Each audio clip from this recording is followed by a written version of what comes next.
Thank you very much, Presiding Officer. First of all, I want to thank Graham Simpson for securing this debate. And I attended a number of the working group meetings prior to the COVID pandemic and want to put my record my thanks to Mr Simpson and also his predecessor, Ben McPherson, for taking forward this much-needed work.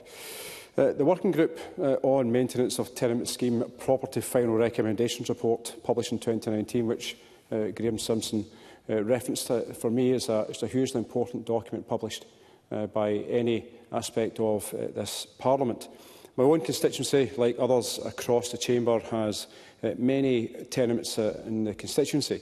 Many of us will have an acute knowledge of the condition of these tenements because of our constituents and the issues that they raise, in addition to, for a light-hearted moment, in addition to the morning leaflet runs that we will all do when it comes round to election periods and also surveys and delivering of annual reports.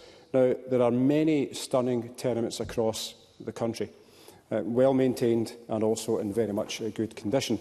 But regrettably, there are many that are also in a poor or a very poor state. Now, this is down to a variety of reasons. Some residents might not have the finance to make the repairs. Some residents might not want to make the repairs if the issue doesn't affect them. And also there's the issue of absentee landlords who are not willing to contribute. These are just 3 examples. There will be many, many more. Now, this leads to buildings becoming undesirable and people becoming effectively trapped in a property. This has a negative effect also upon the local community. Now, Inverclyde, unfortunately, has many people in negative equity as their property has reduced in value over the years and as repairs certainly just haven't taken place. Now, this in effect means that they cannot sell and they often cannot afford to pay their share of the communal repair costs. It's a vicious cycle and something does need to be done. And this is where the work of the Tenement Working Group genuinely is hugely important. I've already heard from colleagues across the Chamber in terms of the importance of getting some type of outcome, some type of result in this. Now, I agree with the comments from my colleague Ben McPherson when he spoke about the Heat and Buildings Bill that was announced in the programme for government. I agree with him regarding the aspect of a tenement bill to come forward.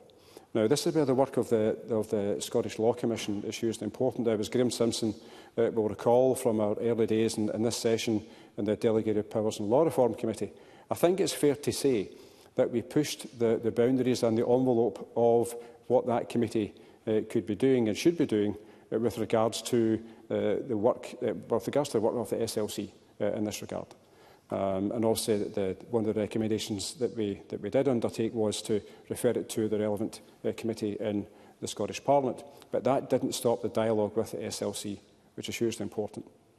Now, I think we would all recognise and accept that the length of time it's taking for the SLC work is a long period of time. That was one of the frustrations that we did have in the Delegated Powers and Law Reform Committee. But the fact this issue has been on for so long, if it does take that wee bit extra time to get it right, I would much rather that as compared to at some point in the next session and the session after to then go back and try to fix a problem that we could get right at the very outset. So I think that's so the point that Ben McPherson spoke about regarding the factoring. Obviously, this was touched upon very much earlier on today, but also in the report. The factoring is one of the key and crucial problems that we face. My constituency, out of the 32 local authorities, we are number 5 in terms of the number of tenements. So I know how important this issue is, trying to help my constituents. And it is a huge frustration. But with the work that the SLC are undertaking, I genuinely believe that if that can be done right, then we can make a hugely positive difference for future generations across the country. Now, whether it's the VAT issue is included in this or not, we'll see what happens in that in terms of going forward. But I think this particular problem is one of the key problems that the country faces. And that's even before we get to the retrofitting, which is hugely important as well, of course, for climate change. But if we can get the tenement bit sorted, then I would like to think that the Heating Buildings Bill that's going to come in, if that can have that flexibility inbuilt, so when the tenement bill comes forward, potentially in the next session after the SLC, then anyone who actually lives in a tenement, anyone who owns a tenement, will be in a better place to deal with it and then move forward so that all of our communities can be in a better place. Thank you.